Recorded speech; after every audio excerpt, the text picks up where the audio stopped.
Hello friends, આજનો આપણો lecture છે વિદ્યુત ક્ષેત્ર રેખાઓની લાક્ષણિકતા પાર્ટ 2. કારણ કે આપણે ગયા લેક્ચરની અંદર માત્ર 10 જ લાક્ષણિકતાઓ જોઈ શક્યા હતા, એટલે આજે આપણે આગળ લાક્ષણિકતાઓની ચર્ચા કરીશું. બુકમાં આપણને માત્ર 4 જ લાક્ષણિકતાઓ આપેલી છે, એટલે પરીક્ષામાં જો આપણને પૂછાય વિદ્યુત ક્ષેત્ર રેખાઓની લાક્ષણિકતાઓ લખો તો એ 4 જ આપણે લાક્ષણિકતાઓ લખીશું. પરંતુ અહીંયા આપણે બીજી કેટલીક લાક્ષણિકતાઓની ચર્ચા કરી રહ્યા છીએ, જે આપણને બીજા કેટલાક પ્રશ્નો સમજવામાં મદદરૂપ થશે. ઓકે, તો 11મી લાક્ષણિકતા જોઈએ કે વિદ્યુત ક્ષેત્ર રેખાઓ ધન વિદ્યુત ભાર વડે વિદ્યુત ક્ષેત્ર રેખાઓ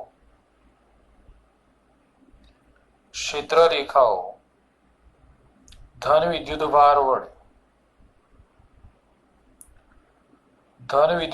વડે અપાકર્ષણ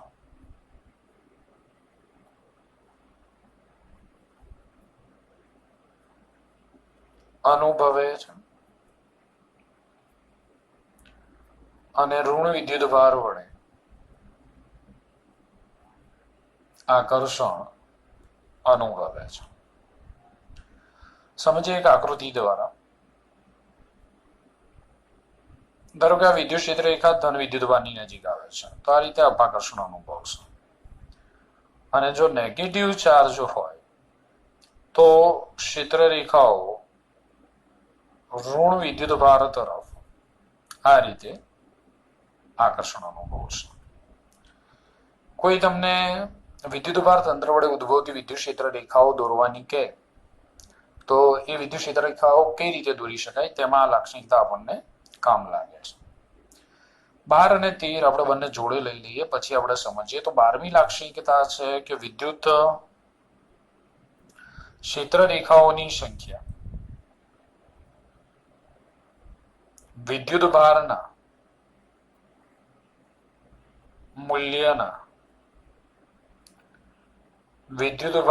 મૂલ્યના સમપ્રમાણમાં હોય છે. 13મી પણ લાક્ષણિકતા જોડે જોડે જોઈ લઈએ. કોઈ પણ વિદ્યુત ભાર તંત્રથી ઉદ્ભવતી વિદ્યુત ક્ષેત્ર રેખાઓની સંખ્યા વ્યક્તિગત છે, પરંતુ ક્ષેત્ર રેખાઓની ઘનતા દરેક માટે સમાન હોય છે. ચલો એક ઉદાહરણ એક એમસીક્યુ દ્વારા સમજીએ. મોટું અને પતલું જોવો છો ને? મોટું પતલું. ઓકે, ચલો આપણી જોડે એક પતલું રામ છે જેની જોડે 2 ચાર્જ છે, પ્લસ ક્યુ અને પ્લસ 2Q. આ જે પતલું રામ છે થોડો કંજૂસ છે, એટલે પ્લસ ક્યુ વિદ્યુત ભારમાંથી 2 ક્ષેત્ર રેખાઓ દોરે છે આ રીતે. તો એને પ્લસ 2Q વિદ્યુત ભારમાંથી કેટલી ક્ષેત્ર રેખાઓ દોરવી પડે? 4. કેમ? કારણ કે વિદ્યુત ભારનું મૂલ્ય વધે તેમ વિદ્યુત ક્ષેત્ર રેખાઓની સંખ્યા વધે. હવે મોટું રામ છે, એની જોડે પણ 2 ચાર્જ છે, પ્લસ ક્યુ અને પ્લસ 2Q. થોડોક દરિયા દિલ છે, એટલે પ્લસ ક્યુ વિદ્યુત ભારમાંથી 4 ક્ષેત્ર રેખાઓ દોરે છે. તો એને પ્લસ 2Q વિદ્યુત ભારમાંથી કેટલી ક્ષેત્ર રેખાઓ દોરવી પડે? વિદ્યુત ભારનું મૂલ્ય બમણું થઈ ગયું, તો વિદ્યુત ક્ષેત્ર રેખાઓની સંખ્યા પણ ડબલ થવી જોઈએ. એટલે કે પ્લસ 2Q માંથી 8 ક્ષેત્ર રેખાઓ બહાર આવી જોઈએ. 1 2 3 4 5 6 7 8 8 ક્ષેત્ર રેખાઓ બહાર આવે છે. એટલે વિદ્યુત ભારનું મૂલ્ય વધે એમ વિદ્યુત ક્ષેત્ર રેખાઓની સંખ્યા વધે. 13મી લાક્ષણિકતા સમજાવું છું, ધ્યાન આપજો કે વિદ્યુત ક્ષેત્ર રેખાઓની સંખ્યા વ્યક્તિગત છે, એટલે દરેક વ્યક્તિ પોતાની ઈચ્છા અનુસાર ગમે તેટલી ક્ષેત્ર રેખાઓ દોરી શકે છે. તો અહીંયા પતલું રામ પોતપોતાની રીતે સાચું છે, મોટું રામ પોતાની રીતે સાચવો છે. એટલે કે દરેક વ્યક્તિ પોતાની રીતે વ્યક્તિગત રીતે મન ફાવે તેટલી ક્ષેત્રરેખાઓ દોરી શકે છે, પરંતુ ક્ષેત્રરેખાઓની ઘનતા દરેક કિસ્સામાં સમાન હોવી જોઈએ. તો અહીંયા ક્ષેત્રરેખાઓની ઘનતા તમે જોઈ શકો છો કે વિદ્યુતભારની નજીકના વિસ્તારમાં ક્ષેત્રરેખાઓ એકબીજાથી દૂર દૂર આવેલી છે. અહીંયા વિદ્યુતભારની નજીકના વિસ્તારમાં ક્ષેત્રરેખાઓ એકબીજાની નજીક આવેલી છે, દૂર નહીં દોસ્તો, નજીક આવેલી છે. અને વિદ્યુતભારથી દૂર જઈએ એમ ક્ષેત્રરેખાઓ વચ્ચેનું અંતર વધતું જાય છે. એટલે વિદ્યુતભારની નજીક ક્ષેત્રરેખાઓની ઘનતા વધારે છે અને વિદ્યુતભારથી દૂર જઈએ એમ ક્ષેત્રરેખાઓની ઘનતા ઘટતી જાય છે. એ જ પ્રમાણે તમે અહીંયા જોઈ શકો છો કે વિદ્યુતભારની નજીક એ ક્ષેત્રરેખાઓ એકબીજાની નજીક આવેલી છે. દૂર જઈએ એમ ક્ષેત્રરેખાઓ વચ્ચેનું અંતર વધતું જાય છે. એ જ વસ્તુ તમે અહીંયા પણ જોઈ શકો છો. ભલે અહીંયા ક્ષેત્રરેખાઓની સંખ્યા વધારે છે, પરંતુ વિદ્યુતભારની નજીક ક્ષેત્રરેખાઓ એકીચોગીચ છે, એકબીજાની નજીક આવેલી છે. એટલે વિદ્યુતભારની નજીક ક્ષેત્રરેખાઓની ઘનતા વધારે છે, પરંતુ દૂર જઈએ એમ ક્ષેત્રરેખાઓ વચ્ચેનું અંતર વધતું જાય છે, એટલે ઘનતા ઘટતી જાય છે. તો બંને કિસ્સામાં તમે જોઈ શકો છો કે વિદ્યુતભારની નજીક ક્ષેત્રરેખાઓની ઘનતા વધારે છે, પણ દૂર જઈએ એમ ક્ષેત્રરેખાઓની ઘનતા ઘટતી જાય છે. આમ વિદ્યુત ક્ષેત્રરેખાઓની સંખ્યા વ્યક્તિગત છે, પરંતુ ક્ષેત્રરેખાઓની ઘનતા દરેક માટે સમાન હોવી જોઈએ. ઓકે મિત્રો, આગળની લાક્ષણિકતા. ઓકે, ચલો એમસીક્યુ એક જોઈ લઈએ. જવાબ તમારે આપવાનો છે. આકૃતિ કઈક આ રીતની છે. અહીંયા Q1 અને Q2 બે ચાર્જ છે. ઓકે, આને આપણે ધ્યાનમાં નથી લેવાનું ક્ષેત્રરેખા તરીકે. આ રીતની આકૃતિ છે.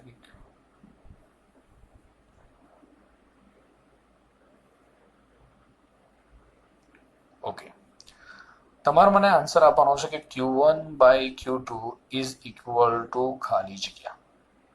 હું દિશા બતાવી દઉં એટલે તમને વધારે ખ્યાલ આવે. તો દિશા કંઈક આવી છે.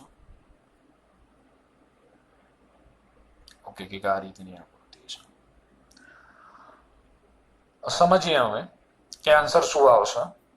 તો તમારે અહીંયા કશું કરવાનું નથી. આજે 12મા નંબરની લાક્ષણિકતા છે, એનો ઉપયોગ કરવાનો છે કે વિદ્યુત ક્ષેત્ર રેખાઓની સંખ્યા વિદ્યુતભારના મૂલ્યના કેવા પ્રમાણમાં હોય છે? સમપ્રમાણમાં.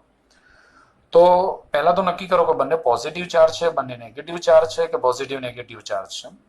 તો અહીંયા તમે જોઈ શકો છો કે પ્લસ Q1 માંથી ક્ષેત્ર રેખાઓ બહાર આવે છે અને Q2 માં દાખલ થાય છે. એટલે Q1 એ પોઝિટિવ ચાર્જ હશે અને Q2 એ નેગેટિવ ચાર્જ હશે. હવે Q1 માંથી કેટલી ક્ષેત્ર રેખાઓ બહાર આવે? તો Q1 માંથી 1 2 3 4 5 6 7 8. એટલે Q1 માંથી 8 ક્ષેત્ર રેખાઓ બહાર આવે છે, એનું +8 કહી દો. Q2 માં કેટલી ક્ષેત્ર રેખાઓ દાખલ થાય? તો 1 2 3 અને 4 ક્ષેત્ર રેખાઓ દાખલ થાય. એટલે હું Q2 ને -4, કારણ કે ક્ષેત્ર રેખાઓ દાખલ થાય એટલે નેગેટિવ ચાર્જ. તો Q1/Q2 ઇઝ ઇક્વલ ટુ 8/-4. એટલે આપણને આન્સર મળશે -2 મળશે. આગળની લાક્ષણિકતા જોઈએ, 14મી લાક્ષણિકતા. વિદ્યુત ક્ષેત્ર રેખાઓ બે વિદ્યુત ભારોને જોડતી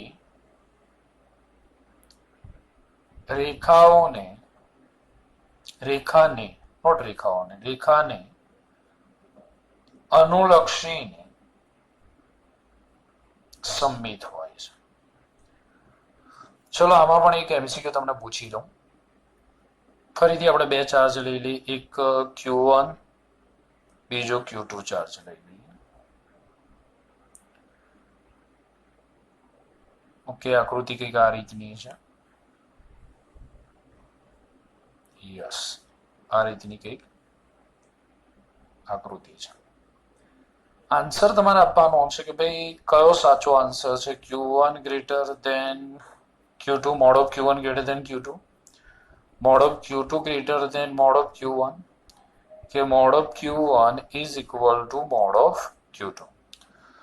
તો લાક્ષણિકતા આપણે શું લખી કે વિદ્યુત ક્ષેત્ર રેખાઓ બે વિદ્યુત ભારોને જોડતી રેખાને અનુલક્ષીને સમમિત છે. તો અત્યાર સુધીની બધી જ આકૃતિઓ મિત્રો તમારે એટલું ધ્યાન રાખવાનું છે કે જેટલી ક્ષેત્ર રેખાઓ તમે ઉપરની તરફ દર્શાવો છે એટલી ક્ષેત્ર રેખાઓ તમારે નીચેની તરફ દર્શાવવી જોઈએ. તો અહીંયા 1 છે તો આપણે અહીંયા 1 છે, અહીંયા 1 2 3, તો અહીંયા પણ 1 2 અને 3 ક્ષેત્ર રેખાઓ. એટલે અહીંયા આપણે સિંગલ વિદ્યુત ભાર માટે, અહીંયા આપણે બે વિદ્યુત ભાર માટે વાત કરી કે બે વિદ્યુત ભારોને જોડતી રેખાને અનુલક્ષીને સમમિત હોવી જોઈએ. એટલે તમે અહીંયા જે રીતની ક્ષેત્ર રેખા દોરી છે એવી જ ક્ષેત્ર રેખા તમારે અહીંયા આ રીતે આમ દોરવી પડે. ઓકે, સહેજ આકૃતિ સમજી લેજો.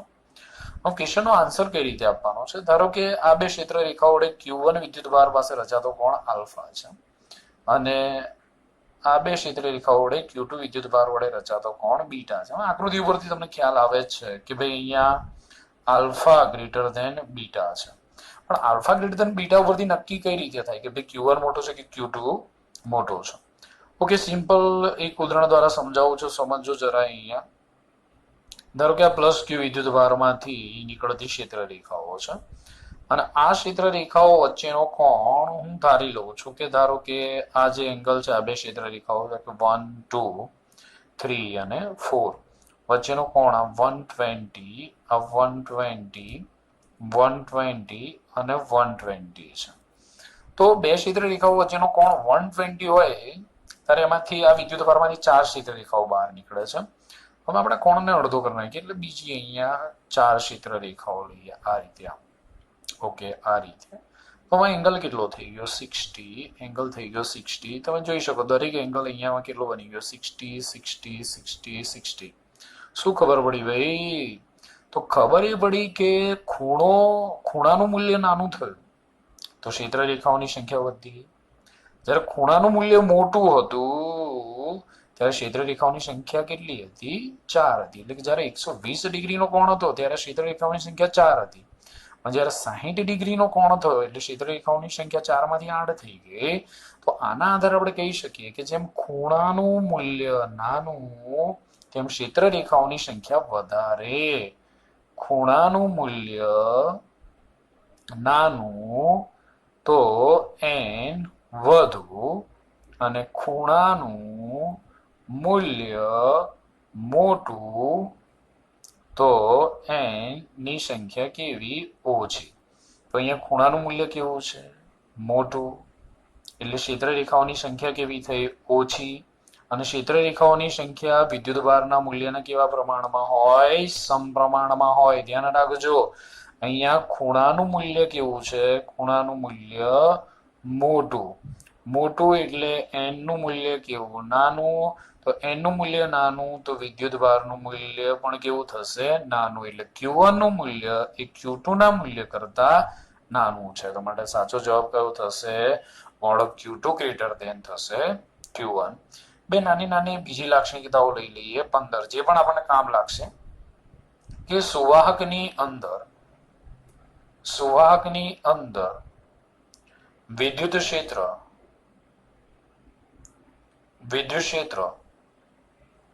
શૂન્ય હોય છે. દોસ્તો આ લાક્ષણિકતા બહુ જ બધા MCQ ની અંદર આપણને કામ લાગશે કે કોઈ પણ સુવાહક હોય તો સુવાહકની અંદર વિદ્યુત ક્ષેત્ર શૂન્ય હોય. આથી સુવાહકની અંદર વિદ્યુત ક્ષેત્ર રેખાઓ હોતી નથી. ઓકે, આને પણ એક MCQ દ્વારા સમજીએ કે ધારો કે આ એક સુવાહક છે અને આ સુવાહકમાંથી પસાર થતી ક્ષેત્ર રેખાઓ કંઈક આ રીતે બતાવેલી છે. આ રીતે. હા, આ રીતે છે.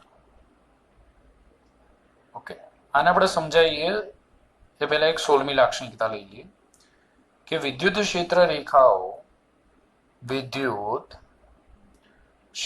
રેખાઓ સુવાહકની સપાટીને લંબ હોય છે. ઓકે, આ પ્રશ્નનો જવાબ આમાંથી તમને પૂછી છે કે ભાઈ 1 2 3 અને 4 માંથી કઈ ક્ષેત્ર રેખા સાચી છે? તો બંને લાક્ષણિકતાઓ ફરતી વાંચું, ધ્યાન આપજો. સુવાહકની અંદર વિદ્યુત ક્ષેત્ર શૂન્ય હોય એટલે સુવાહકમાં કોઈ જ વિદ્યુત ક્ષેત્ર રેખાઓ હોતી નથી. તો સુવાહકની અંદર કોઈ વિદ્યુત ક્ષેત્ર રેખાઓ હોય નહીં, એટલે આ બે વિદ્યુત ક્ષેત્ર રેખાઓ તો સુવાહકની અંદરથી પસાર થાય, એટલે બીજી અને ત્રીજી ક્ષેત્ર રેખા સાચી નથી.